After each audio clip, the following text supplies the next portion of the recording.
não vai chover. Então nós vemos Elias confrontando os deuses sem glória, porque se não chove, Baal não tem glória, e a consequência da ausência da chuva seria um fiasco nas plantações. Então nós vamos ver Elias confrontando esses deuses. Só que a Bíblia vai dizer que Deus diz a Elias: sai daí e vai para o Querite. E quando Elias chega no Querite, Elias vai passar por um momento difícil, porque no Querite ele era distante das cidades vizinhas, era como se fosse um deserto. A palavra Querite quer dizer um lugar onde se corta, ou um local aonde se deixa algo. Então, mesmo no ápice do seu ministério, Deus está dizendo para Elias: ainda é necessário deixar alguma coisa. Mas eu tenho algo interessante, porque Elias no Querite, Elias não tinha, por exemplo, geladeira, mas todo dia pela manhã, todo dia à tarde, tinha carne fresca para Elias comer. Elias no Querite, Elias não tinha à disposição uma padaria, mas todo dia pela manhã e todo dia ao entardecer, tinha pão fresquinho para Elias comer. A Bíblia vai dizer que Elias, ele bebia água do Querite. Então imagina comigo, o Querite vai se secar. Imagina o desespero de Elias, imagina agora a dificuldade de Elias, porque por mais que ele tivesse pão, por mais que ele tivesse a carne, a água ainda é o fundamental para Elias viver. Água é vida, porém a fonte de água de Elias se seca. E imagina o desespero. Mas nessa noite eu quero liberar uma palavra, quem sabe para você que está nos assistindo, quem sabe para você também o ribeiro não se secou. Pregador, quando é que o ribeiro se seca? O ribeiro se seca quando a fonte de alimento ela se seca. O ribeiro seca quando a porta de trabalho é fechada. O ribeiro se seca quando a geladeira já não está mais cheia. O ribeiro se seca quando aquela economia que você guardava já está chegando ao final. Mas eu quero te dizer que mesmo quando o ribeiro seca, ainda há esperança. Deus ainda é Deus para agir em nossa vida. Pregador, mas o que fazer? O que Deus faz quando o ribeiro seca? Primeira coisa, quando o ribeiro se secou, a Bíblia diz que Deus então veio a palavra do Senhor.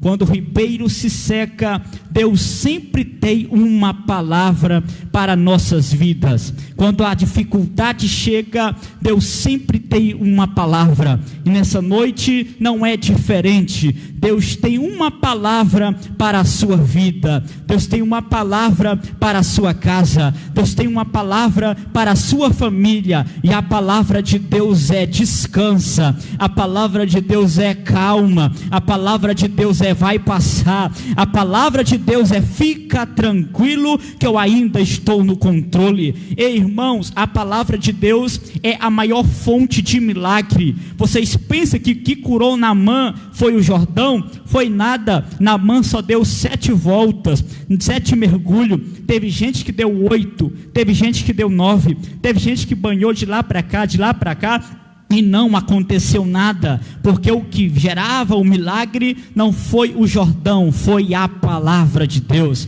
Vocês acham que curou o cego foi o tanque? Foi nada, o cego só molhou os olhos. Teve gente que molhou o rosto todo, teve gente que mergulhou no tanque e não foi curado. Por quê? Porque não era o tanque, era a palavra. Vocês lembram de Pedro pescando? Pedro pescou a noite toda, não pegou nada.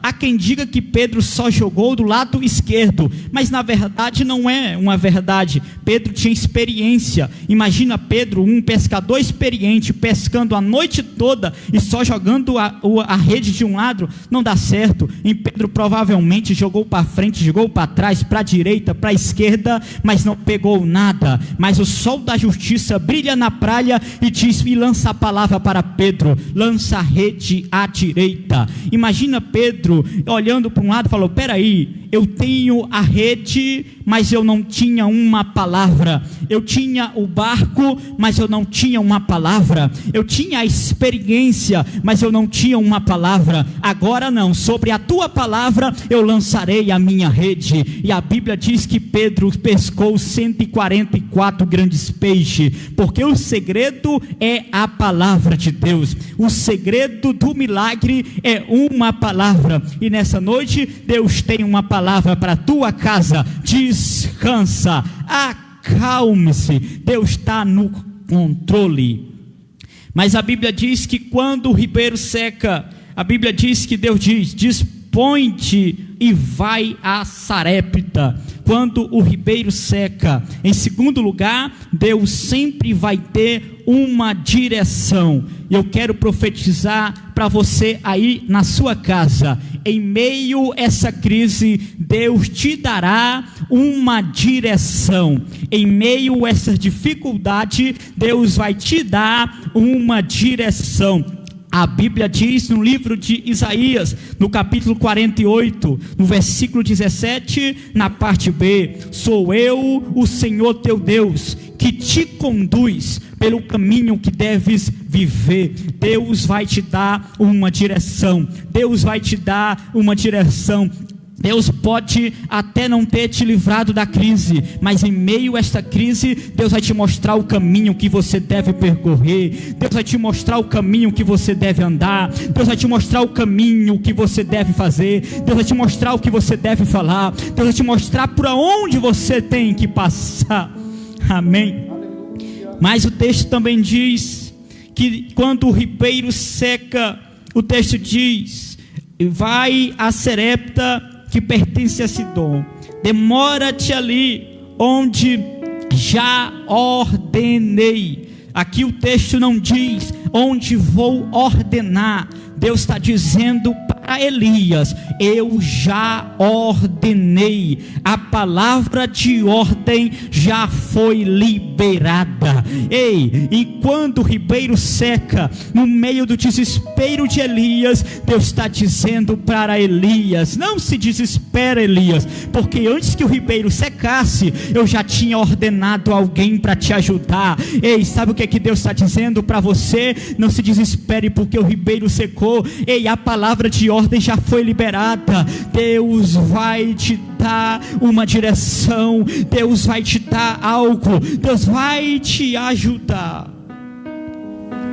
Mas o texto também diz, eu já ordenei uma mulher viúva para que te dê pão. Quando o ribeiro seca, Deus sempre vai ter uma provisão. Quando o ribeiro seca, Deus sempre vai ter uma provisão. Deus está dizendo para você aí na sua casa, ei, não se desespere, porque nosso Deus não é apenas Deus de guerra.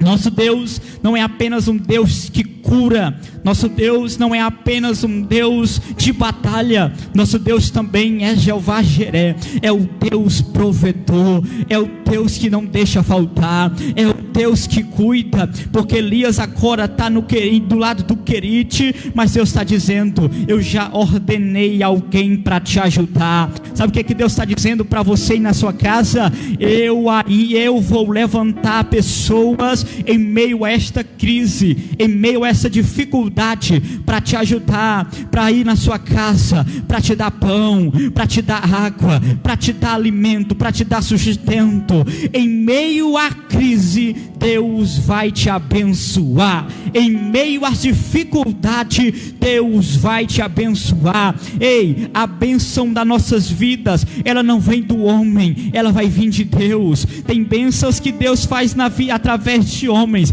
mas tem bênção que Deus Ele mesmo faz. E Deus está dizendo para você nessa noite, não se preocupe, porque o ribeiro secou. Eu vou prover na tua casa. Eu vou prover no meio dos teus. Aleluias. Aleluias.